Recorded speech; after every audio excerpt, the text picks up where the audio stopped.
Meu nome é Elza da Conceição Soares. Elza Soares.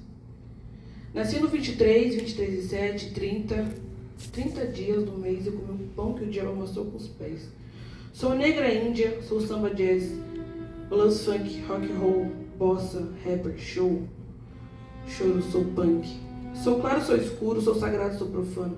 Bendita, maldita, sou tudo, sou nada. Sou uma pantera reduzida a filhote de gato no fundo de uma padaria. Cantar pra mim é um remédio bom.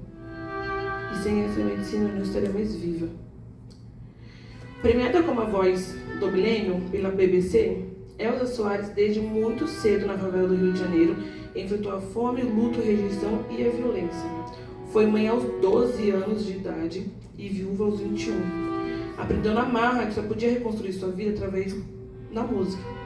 Seu talento musical a carregou durante a adversidade da vida.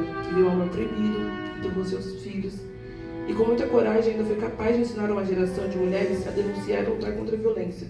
Sua voz rouca, potente, às vezes percussiva e instrumental. Seu sorriso forte e ar debochado que não tinha medo de levantar quantas vezes for necessário em busca da nossa felicidade. Nos ensinou a ser dura na queda e levantar quantas vezes forem necessário. Mulher de recomeços, mulher do fim do mundo. Elza Soares.